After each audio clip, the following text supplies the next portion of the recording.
A veces lo que nos pasa en el mundo de la educación es que compartimos un mismo lenguaje, pero le damos a las palabras significados completamente distintos. Entonces es, para empezar, muy importante que nos pongamos de acuerdo qué estamos entendiendo cuando hablamos de competencias y qué estamos entendiendo cuando hablamos de educación híbrida. Si eso está claro, podemos establecer la relación sin ninguna dificultad. Muy bien, empecemos con lo primero, ¿sí? Esto, digamos, el enfoque de competencias llegó a la educación hace 30 años en el mundo, a la educación básica, ¿no? Y a pesar del tiempo transcurrido, todavía subsisten muchas confusiones y malos entendidos en relación con el concepto. Entonces, yo quiero invertir los primeros minutos de esta presentación en aclarar algunas cosas que me parece que son esenciales para entender de qué hablamos cuando hablamos de una educación orientada al desarrollo de competencias. Y quiero empezar presentando a un viejo amigo, porque ya he hablado de esto varias veces y no me canso de reiterarlo, ¿no es cierto? Existe una ciencia llamada la etología, una disciplina que estudia la conducta animal. Ustedes comprenderán que uno de los animales más estudiados es nuestro primo lejano, ¿no es cierto? En general los primates, los simios, ¿no? El gorila particularmente, los chimpancés también, por su inteligencia, ¿no es cierto? Es una inteligencia que sobresale, ¿no? Por lo menos en el universo de los mamíferos. Y entonces, una de las características que ha sido identificada por los estudios sobre la conducta de los gorilas en particular tiene que ver con lo que les voy a contar. ¿Qué es lo que hace un gorila cuando camina por en medio de la selva y se tropieza con otro gorila? He hecho esta pregunta innumerables veces, ¿no? En distintos auditorios, y las respuestas siempre son muy variadas, ¿no? Lo cierto es que, algunos les sorprenderá, quizás a otros no, pero, digamos, el gorila no tiene una respuesta predeterminada. Cuando se tropieza con otro animal de su especie, de manera intempestiva, no tiene un solo tipo de reacción. La reacción del gorila, la respuesta del gorila depende de su evaluación. Depende de su evaluación. ¿Qué quiero decir?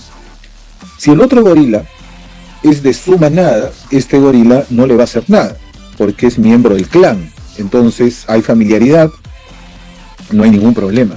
Él sigue su camino y el otro también. Pero ¿qué pasa si no lo es? Si no es parte de la manada, si es de una manada extraña. Este gorila se va a poner en guardia porque no sabe cuáles son sus intenciones. ¿Qué pasa si este gorila no solamente es un ajeno, sino que además lo mira con hostilidad? Si lo mira con hostilidad, entonces este gorila no solo se va a poner en guardia, sino que se va a poner en posición de ataque o de defensa. ¿Qué pasa si el otro gorila es una hembra? Si es una hembra, este gorila lo que va a hacer es acercársele. Si es un gorila joven, muy joven y asustado, este gorila lo va a ignorar.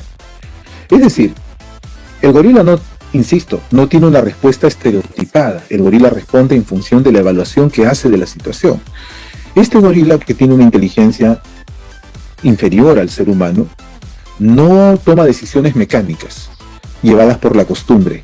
Este gorila piensa antes de decidir lo que va a hacer.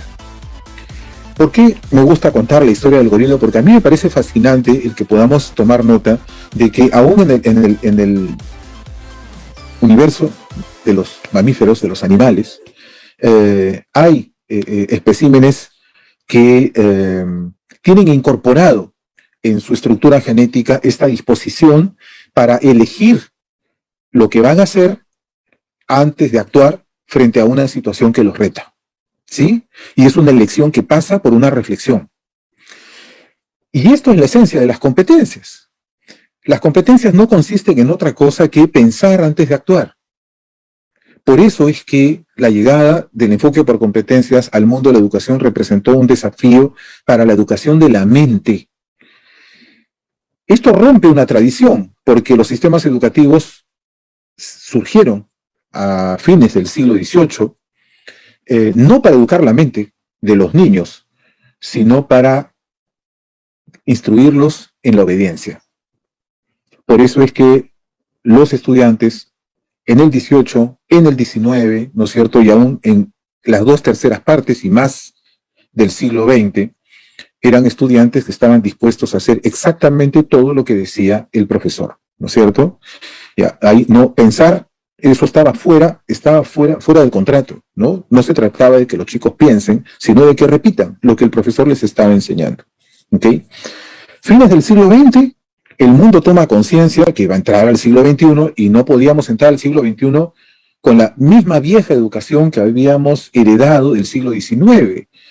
Entonces se dijo, bueno, acá tenemos que hacer cambios, ¿no es cierto? Ya no es posible que estas generaciones actuales sigan recibiendo una educación que no les enseña a pensar, sino que les enseña simplemente a repetir. Entonces, y oh sorpresa, aún en el mundo animal, digamos, hay especies como los gorilas, como los delfines, como los elefantes, como las ballenas, que no deciden mecánicamente cuando enfrentan un problema, sino que evalúan la situación y toman decisiones. Si los animales pueden hacerlo, ¿por qué no lo pueden hacer los seres humanos? Repasemos este circuito porque miren, ustedes se van a sentir reflejados en este circuito. Esto que voy a mostrar es lo que ustedes muchas veces hacen cuando enfrentan problemas. ¿Sí? Hay un círculo de experiencia, reflexión, es una experiencia que desencadena una reflexión, es una reflexión que nos hace regresar a la experiencia con, digamos, una conciencia más lúcida de lo que está ocurriendo. De pronto enfrentamos un problema cualquiera, no solo en el ámbito laboral, profesional, sino personal, familiar, en cualquiera, ¿sí? Y entonces, una primera reacción es tratar de entender cuál es el problema que se ha presentado, de qué se trata, ¿no es cierto? ¿De qué se trata? ¿De dónde viene? ¿En qué me afecta? ¿No? Ok, entonces enfrentamos un problema, se activa la cabeza. ¿Qué es lo siguiente que ocurre? Bueno, ¿debo responder? ¿Cómo respondo? ¿Sí? Entonces tengo que evaluar mis alternativas. Me quedo quieto, intervengo, me escondo, digo algo. ¿Qué hago? Tengo que analizar mis posibilidades. La cabeza sigue activa. A continuación, no puedo estar pensando todo el tiempo, tengo que tomar una decisión y de todas las opciones que he repasado en la cabeza, tengo que elegir una, elijo una, ¿sí? Aquella que creo que puede ser la más pertinente a la situación. Acto seguido la pongo a prueba, en la confianza de que va a funcionar. Y una vez que lo hago, una vez que aplico la solución, tengo que revisar mis resultados. ¿Funcionó? No funcionó. Como he dicho tantas veces, esto es lo que hacen los médicos cuando ustedes van al consultorio del doctor, les ponen los síntomas y el doctor los escucha, pero les manda a hacer una serie de pruebas, una serie de análisis, porque el doctor tiene que entender cuál es el origen del síntoma, con qué se relaciona, etcétera, antes de poder dar una solución. El doctor, una vez que lee los análisis, evalúa las posibilidades de respuesta al problema, toma una decisión y les receta algo a ustedes. Ustedes aplican la receta y luego de un tiempo, si no mejoran, regresan donde el doctor y el doctor lo que va a hacer es mandarles más análisis, porque él necesita ampliar su comprensión sobre el problema que le llevaron para darles una alternativa diferente. Así es como funcionamos los seres humanos cuando enfrentamos las situaciones de manera reflexiva. ¿Hay otra manera de enfrentar los problemas? Por supuesto. La otra manera de enfrentar problemas es la manera irreflexiva, es decir, con los ojos cerrados, ¿no? Como siempre me gusta contar, porque una anécdota que me encanta, una profesora me contó una vez, ¿no? Una profesora de educación inicial que dice que tenía un niñito que mordía. Entonces se enteró que en el salón del costado había otro niñito que mordía. Entonces le preguntó a la colega del costado, oye, ¿tú también tienes un niño que muerde? Sí, me dice. ¿Y qué hiciste? Yo hice tal cosa, le dice. No les voy a decir qué hizo porque es una cosa horrorosa. Y entonces la profesora dijo, buena idea, voy a hacer lo mismo. ¿Se dan cuenta? Esa es una respuesta mecánica, no reflexiva frente al problema. No le interesa entender qué es lo que está detrás de la actitud del niño. No le interesa comprender el problema para elegir la mejor alternativa. Simplemente copia una solución y la aplica, ¿sí? Entonces, tenemos dos maneras entonces de enfrentar los problemas. Cuando activamos la cabeza, nos estamos preparando para una respuesta competente al problema. Porque claro, activamos la cabeza y ponemos en juego todo lo que sabemos, nuestros conocimientos, nuestra experiencia previa, nuestras habilidades, todo eso se conjuga con todo lo que yo he acumulado como experiencia y como conocimiento en la vida, todo eso lo utilizo para entender el problema y para evaluar mis alternativas. Como les dije al principio, ustedes lo hacen muchas veces cuando enfrentan problemas que los sorprenden, para los cuales no tienen una respuesta conocida y tienen que construir una solución. Y entonces ponen en juego toda su experiencia, todos sus conocimientos para imaginar una solución y luego la ponen en práctica. Si no funciona, tienen que ensayar otra. ¿Sí? Entonces, eso es en esencia la actuación competente, la lógica de una actuación competente. Y eso es lo que hay que enseñar en las escuelas a los estudiantes, de inicial, de primaria y de secundaria. ¿Sí? Por eso es que una educación que no educa a la mente, una educación que insiste en enseñar para repetir, es una educación que está completamente al margen de una educación orientada a competencias. ¿Sí? Un chico que sigue aprendiendo, igual que en el siglo XVIII, a repetir todo lo que el profesor le dice, es un muchacho, es una chica, ¿sí? Que no va a salir preparada para enfrentar los problemas que va a tener que enfrentar en este mundo tan complejo que nos ha legado el siglo XX, ¿no es cierto? Ok. Para tenerlo claro entonces, miren, ¿manejar datos es algo importante? Por supuesto que sí. Un número telefónico es un dato, ¿sí? Y manejar ese dato puede ser la diferencia entre la vida y la muerte, ¿sí? Los datos son importantes, ciertamente. ¿Los chicos tienen que manejar datos? Sí, señor, tienen que manejar datos. ¿Manejar datos los vuelve competentes? No, de ninguna manera. Información. ¿Los chicos tienen que manejar información? Sí, claro que tienen que manejar información. La información es necesaria. Miren, frente al COVID, nosotros manejamos información para poder prevenir el contagio o para poder enfrentar la enfermedad si nos contagiamos. Hay información que circula, ¿no es cierto?, por distintos medios de la que hemos tomado nota y ya sabemos qué hacer y qué no hacer, ¿no es cierto? Ok, entonces la información es importante. ¿Los chicos tienen que manejar información? Claro que sí. Conocimientos. ¿Necesitamos tener conocimientos? Sin duda, por supuesto, ¿sí? Necesitamos tener conocimientos. Los conocimientos son fundamentales. Una persona que maneja información y que tiene conocimientos, ¿es una persona competente? No, señor, no lo es. ¿Quién es una persona competente entonces? Una persona que sabe utilizar los datos, la información y el conocimiento para comprender los problemas y para construirle una respuesta. Esa es la persona competente. Es una persona que no se queda con la información y los conocimientos en la cabeza, ¿no es cierto? Conocimientos e información muerta en la cabeza, que solo se usa para responder un examen. Cuando nosotros aprendemos en la escuela, con nuestros maestros, a usar el conocimiento para entender y resolver problemas, estamos aprendiendo a actuar de forma competente. Cuando no nos dan la oportunidad de aprender eso, entonces olvídense, estamos regresando a la educación del siglo XVIII, ¿sí? Lo cierto, en el siglo XVIII era muy importante entregar conocimientos a los chicos. ¿Por qué razón? Porque hace 250 o 300 años el conocimiento estaba en poder de unos cuantos, una élite privilegiada. No estaba en manos de todo el mundo. Entonces, en ese momento, todo el movimiento de la Ilustración que se dio en Europa estuvo luchando justamente porque el conocimiento deje de ser un privilegio de unos cuantos y se ponga a disposición de todos. Por eso es que los sistemas educativos nacen con esa misión, socializar el conocimiento. Pero hoy en día, casi 3 siglos después, eso dejó de ser importante porque el conocimiento ahora está en todas partes. Allí no había revolución tecnológica, no había globalización de las comunicaciones, ahora sí. Entonces, ahora una computadora, un celular, ¿no? Un video, es mucho más efectivo que un profesor para transmitir conocimientos. Lo hace mejor, lo hace más rápido, lo hace más ameno, ¿sí? Entonces, emplear el tiempo de la escuela, el tiempo del docente para transmitir conocimientos es una pérdida de tiempo. Los chicos tienen que aprender a usar el conocimiento. Vamos a hablar de esto más adelante, pero quiero sentar esto como premisas básicas del enfoque, ¿sí? Una cita. Philippe Renaud es un pedagogo suizo, ¿no? Él dice, el término competencia no indica tanto lo que uno posee como el modo en que uno actúa en situaciones concretas para realizar las tareas en forma excelente.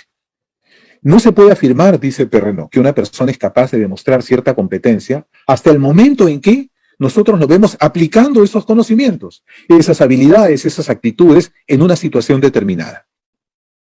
Se trata de aprender a pensar por uno mismo, dice Perrenot. Se trata de aprender a pensar por uno mismo para deliberar, juzgar, escoger sobre la base de las propias reflexiones, sabiendo que solo quien piensa por sí mismo puede llegar a ser uno mismo. Esto que dice Perrenot es fundamental.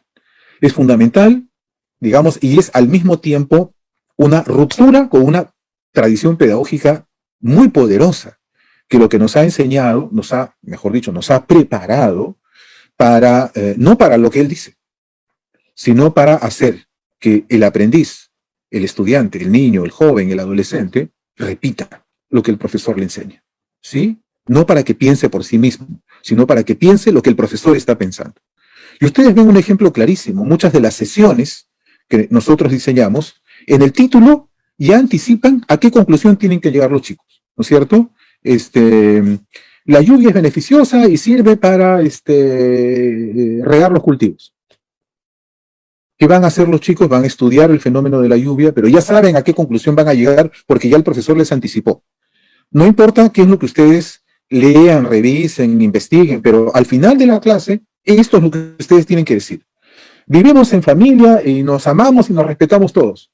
Ya, ese es el nombre de la sesión. O sea, el chico tiene que al final de la clase tiene que decir eso, ¿no? Porque queremos que el chico se lleve una enseñanza, un conocimiento, el conocimiento que el profesor le entrega, queremos que el chico lo haga suyo, ¿sí? Eso es educación del siglo XVIII, ¿sí? Lo que dice Perrenot es, por favor, los chicos tienen que aprender a usar el conocimiento, no a repetirlo.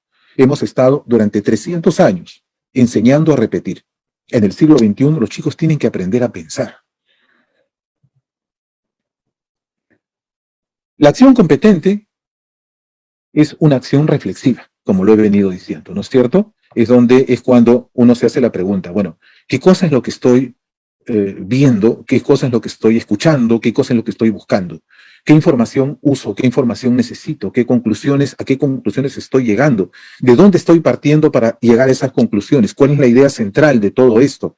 ¿Qué pasaría si lo que yo digo es válido? ¿Qué consecuencias podría tener? ¿Desde qué punto de vista estoy analizando las cosas?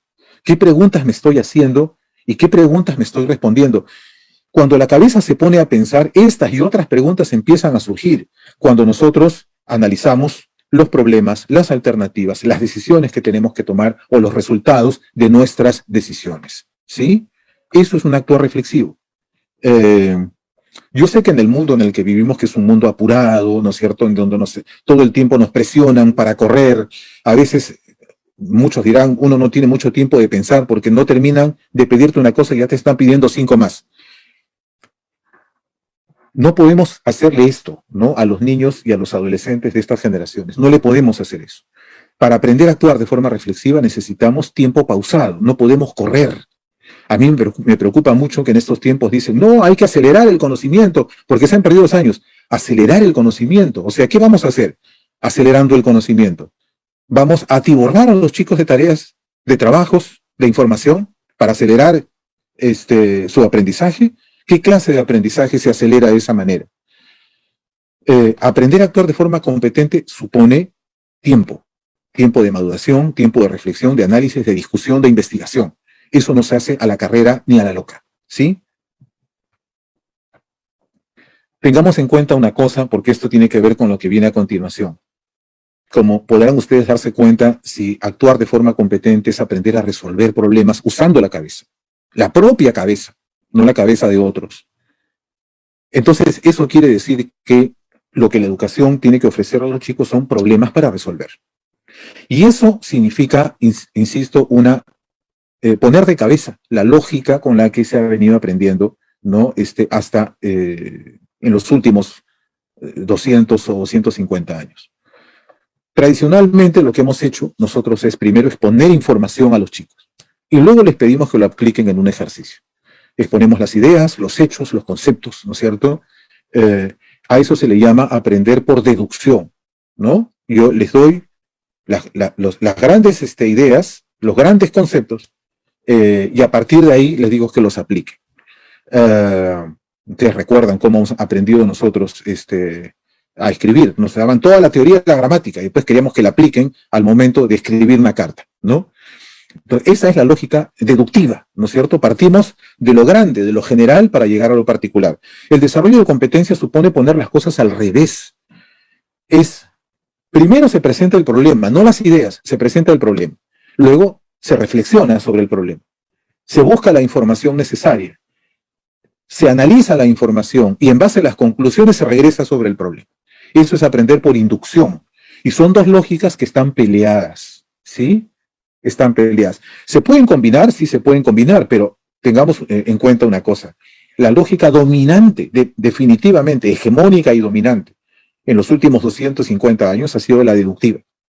Ahora estamos a empujones tratando de abrirle una oportunidad a una lógica más bien inductiva, que parta de los hechos, del análisis de los hechos, de la reflexión de los hechos para llegar a la conceptualización y no al revés.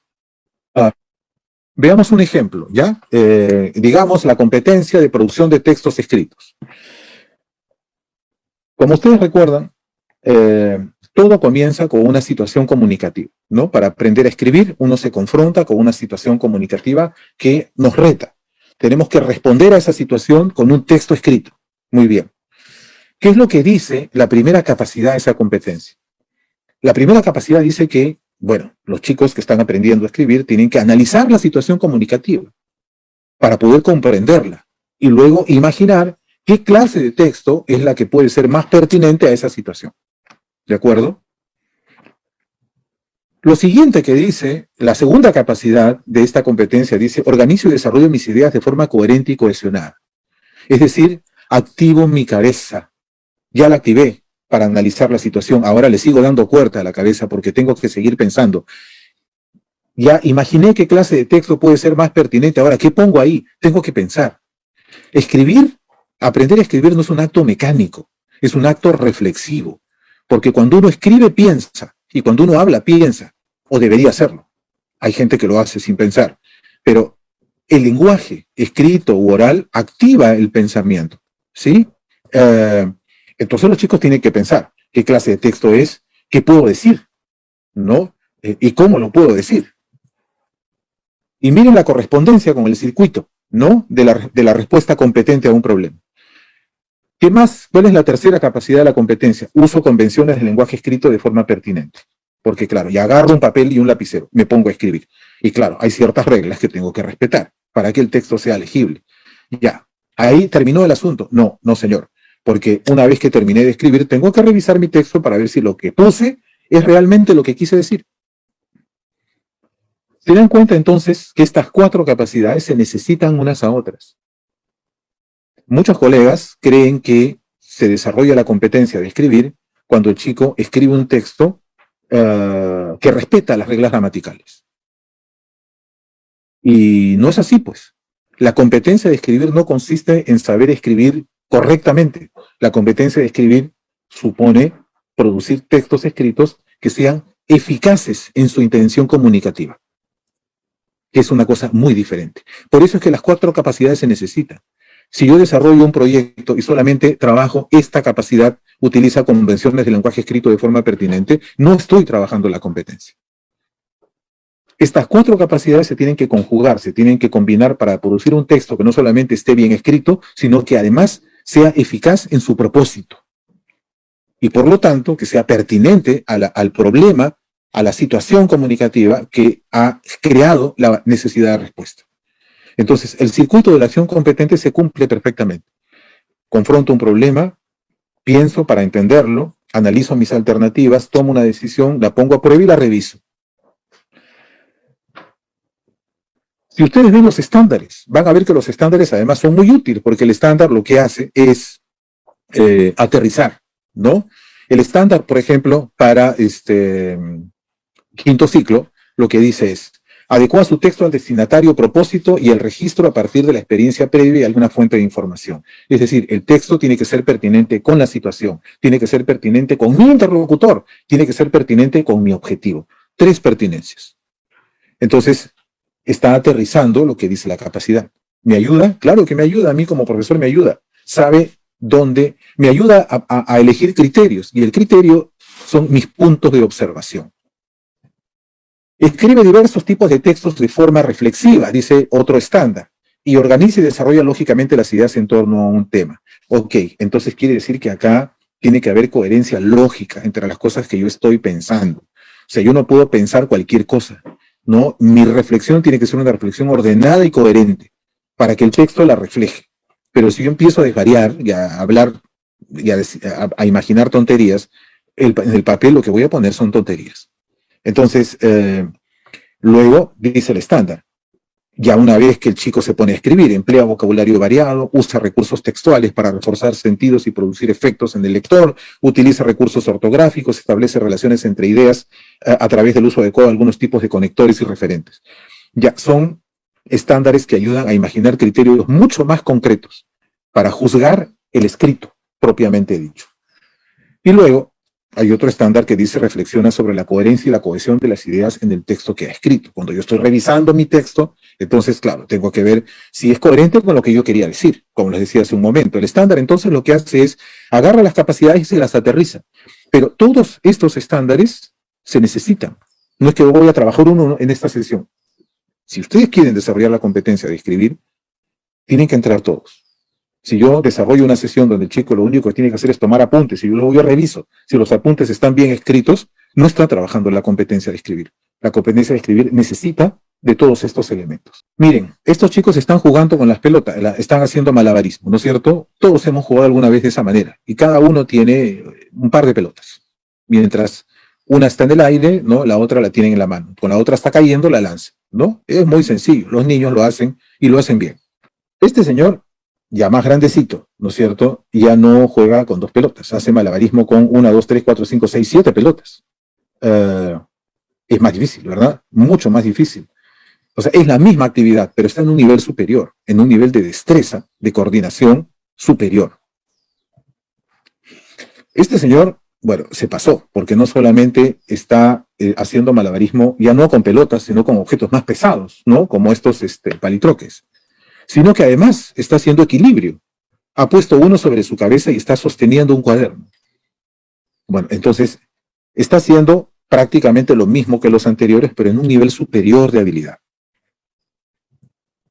Y esta muchacha ya nos dejó atrás, ¿no es cierto? Porque está haciendo lo mismo que los anteriores, que los niños y que estos 2 señores, pero lo está haciendo con antorchas encendidas, ¿sí? Y sin quemarse, y con un montón de antorchas en la mano. Entonces, evidentemente, su nivel de habilidad está mucho más arriba todavía. Les muestro esto para que vean cómo es que la misma competencia evoluciona, va creciendo, va desarrollándose, ¿no? Va aumentando su nivel. ¿Gracias a qué? Gracias a la reiteración. Porque los chicos tienen que tener la oportunidad para poner a prueba una competencia 1 vez, 2 veces, 3 veces, 4 veces, 5 veces, 6 veces, 7 veces. Yo no puedo decir, no, esa competencia ya la trabajé, ahora me toca otra. Perdón, por algo las competencias se repiten, en inicial, en primaria y en secundaria son las mismas, porque ese es un mensaje muy claro del currículum. Las competencias necesitan reiteración, oportunidades continuas. Yo quiero aprender a investigar utilizando el método científico. Tengo que investigar un montón de veces. No, eso ya lo trabajé el bimestre pasado. Perdón. Los chicos tienen que estar investigando todo el tiempo, leyendo todo el tiempo, escribiendo todo el tiempo, manejando y resolviendo diferencias y conflictos en la colaboración con sus compañeros todo el tiempo. De otra manera, la competencia no cuaja, no crece, no evoluciona. Cuando trabajábamos con un currículum por contenidos, yo trabajaba un tema y ya no repetía. Ahora estoy trabajando con un currículum por competencias y yo tengo que reiterar las oportunidades, ¿sí? Aristóteles la tenía clarísima, ¿no es cierto? Hace 2500 años. Decía, somos lo que hacemos repetidamente. La excelencia entonces no es un acto, es un hábito, ¿sí? Cuando queremos aprender a manejar un auto, ustedes no van y el instructor les da una clase y le dice, ya usted ya sabe, ya le di las instrucciones. Que venga el siguiente. No, espérate un ratito. O sea, ustedes van metiéndose en el auto y con el instructor al lado durante varias semanas, hasta que ganen la destreza, porque la habilidad de manejar el auto y de manejarlo en la pista, junto con otros carros que se desplazan al costado, la tienen que ganar a fuerza de hábito. Es la misma lógica con la que se trabajan las competencias, ¿sí? Entonces, aquí no cabe apurarse. No, pero has metido muy pocas competencias en esta sesión, hay que meter más. Yo he visto sesiones que tienen 12 competencias. ¿Por qué metemos 12 competencias? Porque estamos apurados por acabar, hay que cumplir, hay que abarcar más. Así no se trabajan las competencias, ¿no? Para ganar habilidad, destreza, madurez en una competencia, y uno puede amontonar competencias, porque entonces lo que hago es pasar todo por agua tibia, ¿sí? Pero ahora, dicen los psicólogos que todos tenemos monstruos interiores. Los monstruos interiores que las personas tenemos son nuestros miedos, nuestras creencias, nuestras vergüenzas, algunos mandatos, ¿no? Que nos vienen probablemente de la crianza, ¿no? Algunos tabúes, algunas prohibiciones. Entonces hay voces dentro de nosotros que cuando hacemos algo que transgrede una cierta costumbre, inmediatamente nos alerta, ¿no? Stephen King, que es un escritor norteamericano famoso por las películas de terror cuyos guiones ha escrito, ¿no? Un gran escritor, sin duda, tiene una frase que me encanta. Los monstruos y los fantasmas son reales, ¿no? Viven dentro de nosotros y a veces ellos ganan. ¿De qué monstruos estamos hablando? Pues yo quiero mostrarles varios, ocho monstruos interiores que tenemos los profesores, que casi de nacimiento los tenemos. El primero es el que nos pone en conflicto la obligación versus el interés. Tenemos la tendencia a iniciar las clases con situaciones que no despiertan el interés de los chicos, ni su reflexión. Son situaciones que planteamos porque nosotros como adultos creemos que los chicos tienen que trabajar en eso. Y no nos interesa si les importa o no les importa, si les interesa o no les interesa, si sienten que eso los motiva o no los motiva, eso está fuera de nuestras preocupaciones. Esto es lo que hay que trabajar y se acabó. ¿Sí? Ese es el monstruo primero que nos dice, a ti no te importa lo que tus alumnos les interese, importa lo que tú quieras enseñarles. ¿Sí? Segundo monstruo es el que nos pone en conflicto entre la necesidad de pensar y la necesidad de obedecer. Tenemos la tendencia de diseñar sesiones tan estructuradas, minuciosamente estructuradas, con una secuencia de instrucciones, que lo único que les queda a los alumnos es cumplirlas, obedecerlas, seguir al pie de la letra que su profesor o su profesora les ha indicado. Pensar, ya, ¿para qué va a pensar? El profesor ya pensó por ellos, ya les dijo todo lo que tiene que hacer, ya le dio hasta la conclusión. Entonces, la cabeza del chico está apagada. ¿Qué es lo que le funcionan? Las manos, nada más, la cabeza no. Tercer monstruo es el que nos pone en conflicto la necesidad de controlar lo que hacen todos los estudiantes versus la necesidad de fortalecer su autonomía. Tenemos la tendencia a controlar todo el proceso, a no dejar nada a la decisión del estudiante, porque pensamos que si dejamos un margen para que el estudiante decida, el estudiante se va a equivocar, ¿no? Y no va a hacer perder el tiempo. Y ese es el otro monstruo, justamente, el que pone en conflicto nuestra necesidad de evitar que se equivoquen y la necesidad de permitirles que ensayen sus respuestas. Yo les dije cuál es la lógica de la actuación competente, ¿no es cierto? Las personas ponen a prueba una solución que han ideado, que es una hipótesis de solución. Pueda que no funcione, y si no funciona tengo que reevaluar todo. Pero nosotros en la escuela no queremos que los chicos se equivoquen. Por eso es que le señalamos todo el camino. Está lleno de letreros para que el chico solamente siga las indicaciones, ¿sí? Es la tendencia a evitar los errores, a corregir los errores, a censurar los errores, ¿no es cierto? Como si el error fuera un pecado mortal, como si nosotros como adultos no nos equivocáramos. El otro monstruo es el que pone en conflicto la necesidad de mirar el proceso versus la necesidad de mirar el producto, ¿sí? Tenemos la tendencia a valorar más el resultado del trabajo de los chicos que la riqueza del proceso que condujo al logro de ese resultado. Un proceso que puede haber estado lleno de preguntas, reflexiones, investigación, hallazgos, aprendizajes, pero no, eso no queremos ni saber, queremos ver el producto. Si el producto está bien, listo, cumplió, correcto, tiene su A. Si tiene fallas, tiene su B o tiene su C. Si se lo hizo su mamá o su hermano, eso no me interesa. Si el producto está bien, listo, va la calificación respectiva, ¿sí? Y nos estamos perdiendo la parte más importante de la película, ¿no es cierto? Que no es el desenlace, sino es todo el proceso que condujo al desenlace de la película, ¿no? Es donde está la riqueza del aprendizaje. El otro monstruo tiene que ver con el monstruo que pone en conflicto la necesidad de ofrecer retroalimentación y nuestro impulso a corregir.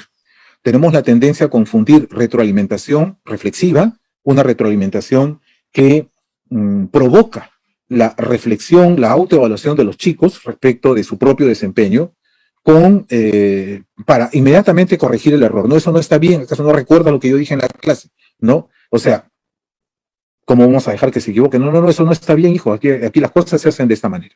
Entonces, no les dejamos entonces que ellos descubran sus aciertos y sus errores, sino que nos adelantamos a decírselos nosotros. El otro monstruo tiene que ver con el que pone en conflicto nuestra necesidad de evaluar el desempeño de nuestros alumnos versus la necesidad de calificar.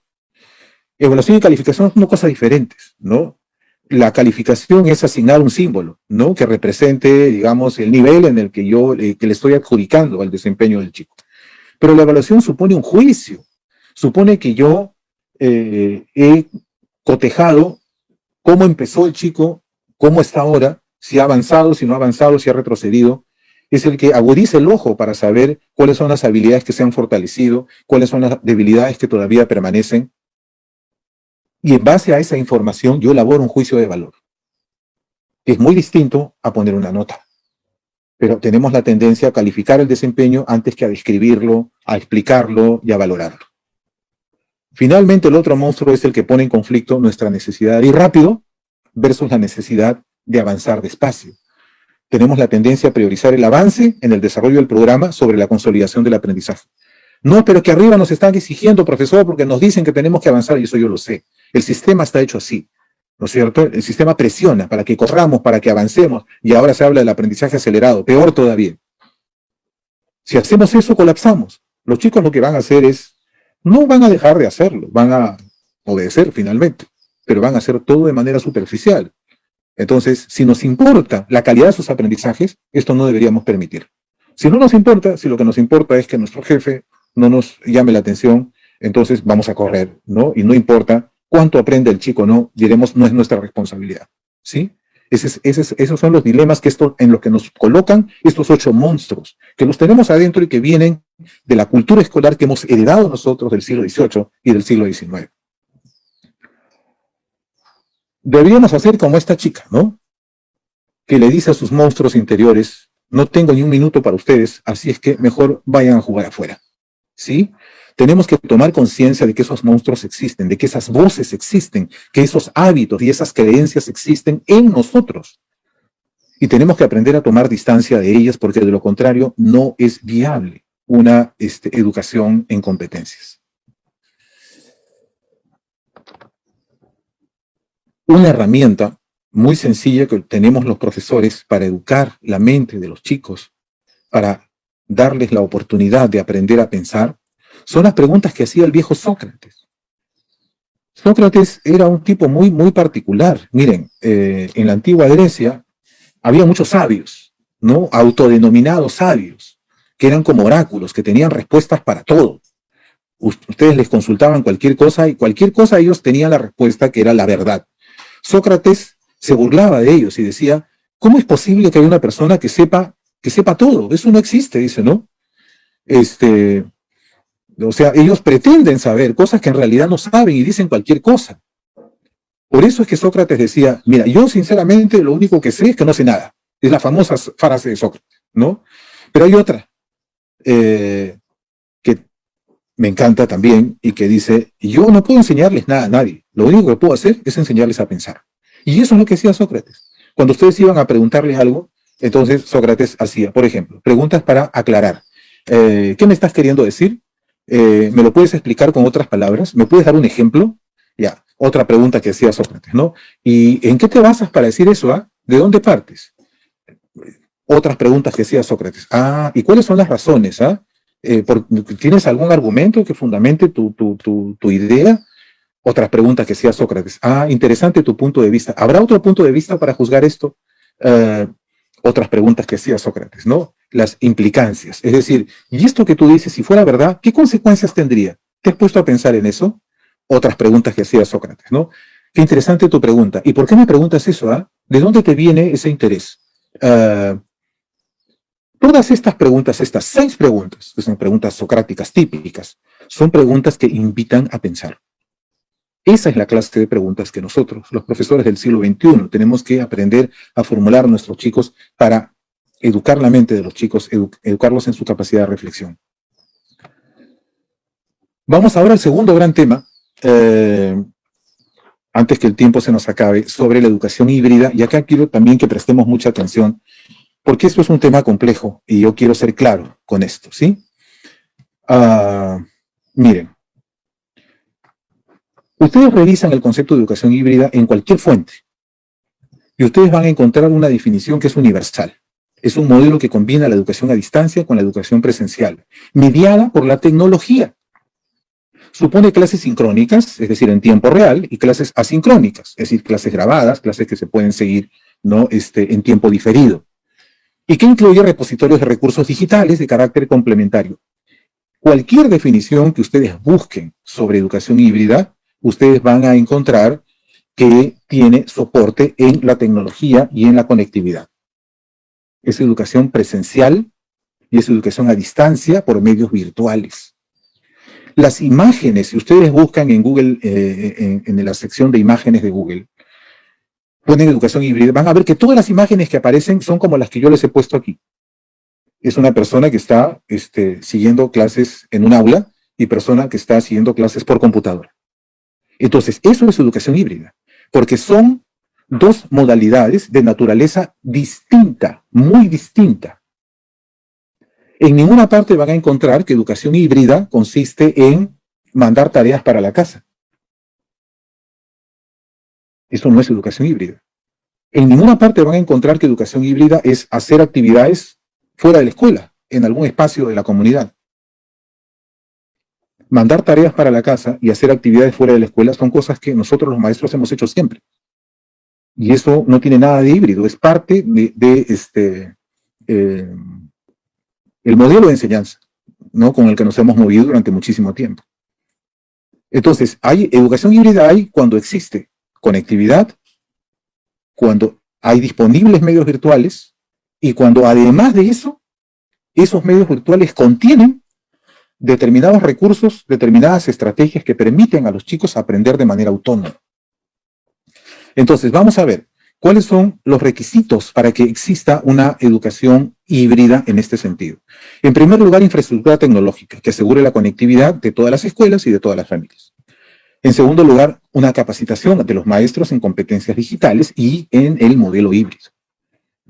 Y en tercer lugar, libertad de las instituciones educativas para adecuar los planes de estudio, porque claro, van a tener que, en función, digamos, de los recursos disponibles, tener que hacer ajustes al plan de estudios. No se pueden uniformizar. En cuarto lugar, paciencia y perseverancia, porque es un proceso de transformación gradual. Sí, porque las condiciones que he mencionado antes no se dan de hoy para mañana, ¿no es cierto? La red, famosa red dorsal, que debería dar internet a todas las familias del país, está detenida hace muchos años y se supone que en este contexto de pandemia hemos debido avanzar en la cobertura. No lo hemos hecho. Otro requisito es la posibilidad de que cada estudiante cree un entorno personalizado de aprendizaje, porque los recursos que se le ofrece a través de los medios virtuales le permite que ellos diseñen su propia ruta de aprendizaje. Y finalmente, el otro requisito es que los ejercicios y las evaluaciones se hagan en línea para que los espacios presenciales, los tiempos presenciales sean fundamentalmente interactivos. Esos son los requisitos que están en todas partes, ustedes se van a dar cuenta, y hay más, digamos, para que exista educación híbrida. Eso quiere decir que lo que nosotros tenemos en este momento en el Perú no es educación híbrida porque no están las condiciones dadas. Educación híbrida fue una promesa, ustedes recordarán, desde el 2020, ¿no? Cuando se dijo que Aprendo en Casa llegaba para quedarse y que era una oferta de educación a distancia que tenía que ir madurando, evolucionando, desarrollándose, especializándose. Por una serie de circunstancias que no cabe mencionar en este momento, eso no ha ocurrido, ¿sí? Entonces, se anuncia que Aprendo en Casa simplemente va a ser un repositorio de recursos. Entonces, y sabemos perfectamente que los problemas de acceso a la conectividad que tenemos en el país y que es un problema que no se ha resuelto. Entonces, la educación híbrida en este momento, más que una realidad, es una promesa, es un objetivo, es una aspiración, ¿sí? Y tenemos que tener claras cuáles son las condiciones que la hacen posible, porque hay que construirlas. Ahorita no las tenemos. ¿Qué es lo que sí tenemos entonces? Lo que sí tenemos es esto, educación semipresencial. Eso es lo que tenemos. Y una educación semipresencial no es híbrida. Entonces, ¿cuál es el desafío que nosotros tenemos, sabiendo que hay chicos que van a venir unos días y no van a venir otros? Hay chicos que van a venir unos días siempre y hay chicos que no van a venir nunca, ¿sí? Hay chicos que van a venir sabiendo algunas cosas y hay chicos que van a venir sabiendo muy pocas cosas y otros no sabiendo nada de todo lo que debieron haber aprendido en estos últimos 2 años. Las razones ustedes las conocen, ¿sí? Entonces, en esa profunda heterogeneidad que vamos a recibir nosotros, sabemos que tenemos que manejarnos, ahí está la norma de retorno a clases. Los profesores se van a tener que manejar con los recursos que tienen ellos disponibles, ¿sí? Entonces, lo que nos toca ahora, más que marearnos con el concepto de híbrido, que yo les diría, pongámoslo entre paréntesis, porque eso todavía no hay, ¿no? Debería haber, ¿no? Debe haber, ¿no? Habrá, seguramente. Confiemos que sí, pero eso va a tomar un tiempo. Lo que tenemos es educación semipresencial. Y entonces tenemos que manejarnos con los recursos pedagógicos que tenemos disponibles. Y entonces yo les quiero decir aquí rápidamente, para ir cerrando y dar oportunidad a las preguntas, metodologías que atraviesan estos 2 ámbitos son proyectos de aprendizaje. Los proyectos de aprendizaje son una metodología muy efectiva para trabajar de manera combinada en el espacio presencial y no presencial. Porque un proyecto se planifica en el aula, pero la investigación se hace fuera del aula. Y entonces los estudiantes se organizan, se distribuyen tareas y hacen su trabajo de campo fuera del aula. Y luego las conclusiones a las que llegan, el producto que elaboran, lo traen al aula, ¿sí? Entonces eso es perfectamente posible. Naturalmente, esto supone que la metodología de proyectos no puede estructurarse. El profesor no puede decidir todas las actividades, los chicos tienen que decidir. En todos los países del mundo donde se trabaja proyectos, los proyectos no los estructura el profesor. Eso es un gravísimo error de comprensión de la metodología. Los proyectos los deciden los estudiantes. Ellos analizan el problema que el profesor les propone, hacen su plan de trabajo, hacen su investigación, llegan a sus propias conclusiones y eso es lo que presentan, ¿sí? Entonces, si vamos a trabajar de esa manera, entonces está bien, porque eso va a permitir el desarrollo de competencias. La otra estrategia que podemos usar es el aula invertida. El aula invertida, los chicos revisan material en la casa sobre determinados conceptos, sobre determinados conocimientos, luego vienen al aula, se discute, se aclaran conceptos, se confrontan interpretaciones diversas y luego el profesor propone un caso donde esos conocimientos se puedan aplicar. ¿Ok? Bien. Entonces, eso es, digamos, la lógica del aula invertida. Naturalmente, el profesor tiene que preparar el material que los chicos estudiarán en casa, ¿no es cierto? Y es información, no le anticipa las conclusiones. Entonces, el chico, por su cuenta, analiza, lee, compara y luego llega al aula, coteja lo que ha leído con sus compañeros, aclara las cosas, recibe retroalimentación del profesor y luego pone a prueba esos conocimientos tratando de resolver un caso planteado por el profesor. Eso permite un aprendizaje de conocimientos de forma comprensiva y no memorística. Metodologías específicas para cada ámbito. Para el ámbito presencial podemos hacer macrosesiones, podemos trabajar con juego de roles, podemos hacer paneles de debate, podemos hacer experimentos científicos. Podemos también hacer diálogos socráticos sobre alguna noticia no impactante del momento que ha concitado el interés de los chicos, utilizando las 6 preguntas no socráticas que les mostré. Y en la casa lo que se puede trabajar es lo que se conoce en didáctica como instrucción programada, guías autoinstructivas, videos, ¿no es cierto?, que presentan o van exponiendo, digamos, algunos temas que son importantes. Hay profesores que se han hecho famosos en TikTok por hacer esta clase de videos, cortos, cápsulas, ¿no es cierto?, que dan precisiones puntuales sobre temas específicos, fichas de actividades, etcétera, ¿sí? Esto es lo que nosotros tenemos a disposición para poder trabajar en la modalidad semipresencial, combinando metodologías.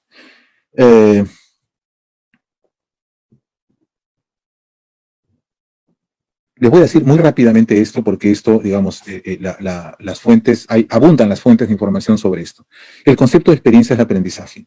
Yo quiero decirles encarecidamente, regresemos a la RBM 094. Las experiencias de aprendizaje no son una metodología. Las experiencias de aprendizaje son una categoría que agrupa un conjunto de metodologías. Es un error garrafal creer que experiencias de aprendizaje es un método, ¿sí? Eso no hay norma que lo diga, ¿no? Ahora la norma de regreso a clases le está adjudicando características como si fuera un modelo didáctico propio, y no lo es una etiqueta. La 094 lo dice clarísimo. ¿Qué cosa hay debajo de esa etiqueta? Un montón de metodologías. Por ejemplo, aprendizaje basado en proyectos, aprendizaje basado en problemas. Por ejemplo, método de casos. Por ejemplo, método de indagación. Por ejemplo, aula invertida. Por ejemplo, aprendizaje basado en la simulación. ¿En qué momento quedan abolidas estas metodologías? No puede ser posible. No puede decir que esto ya no valga y lo único que vale ahora es experiencia de aprendizaje, como si experiencia de aprendizaje fuera una secuencia metodológica. Lo que la RBM 094 hizo fue definir las características comunes a todas las metodologías que son propicias para el desarrollo de competencias. Y a todas ellas se le denominó como experiencias de aprendizaje. Pero estábamos denominando un repertorio, no un método propio. Entonces, para mí es fundamental que entendamos esto, porque de lo contrario, si creemos que experiencia de aprendizaje es un método específico, entonces lo que estamos haciendo es achicándole al profesor su banco de recursos. Entonces el profesor ya no puede recurrir a todos estos recursos didácticos porque solamente hay un método oficial. Eso no tiene lógica. Solo para terminar, la metodología de proyectos puede contener dentro algunas metodologías específicas, porque en el curso de la investigación de los estudiantes, el profesor puede aportar textos curados, es decir, textos que los chicos necesitan revisar, pero que están escritos en un lenguaje muy técnico, el profesor simplifica para que pueda estar al alcance de los chicos. El profesor puede grabar videos cortos explicando algún concepto en particular que los chicos necesitan manejar para hacer su investigación. Les puede enseñar algunas técnicas, por ejemplo, la técnica de entrevista, ¿no? Cómo se elabora un instrumento, cómo se hace una base de datos con Excel. Le aporta la bibliografía que de repente no es accesible para los chicos, pero para el profesor sí, y le dicen, acá tienen varias fuentes. Además de la retroalimentación reflexiva que el profesor está dispuesto a dar en todas las fases del proceso. Entonces, por eso es que los proyectos necesitan una duración larga. No puede ser un proyecto corto y con un montón de competencias adentro. Eso no tiene pies ni cabeza, ¿sí? Muy bien. Y las metodologías necesitan combinación, ¿sí? Los proyectos de aprendizaje son como los partidos de práctica de la selección de fútbol, donde los futbolistas ponen en juego todas sus competencias futbolísticas. Y las sesiones con métodos más específicos son los que permiten desarrollar determinadas capacidades o determinados conocimientos en unidades de tiempo más cortas. Las dos cosas se necesitan. Garecas ¿no? Pone a los jugadores a hacer partidos de práctica y también tiene sesiones de entrenamiento, donde a cada futbolista le da la sesión que necesita, ¿no es cierto? A uno lo pone a patear penales, el otro entrena al arquero, el otro entrena tiros libres. Pero eso no es suficiente, los partidos de práctica, todo el tiempo, todos los días, ¿no es cierto? Ya. Eso equivale a metodologías como la de proyectos, que permiten que los chicos pongan en juego las competencias de manera plena.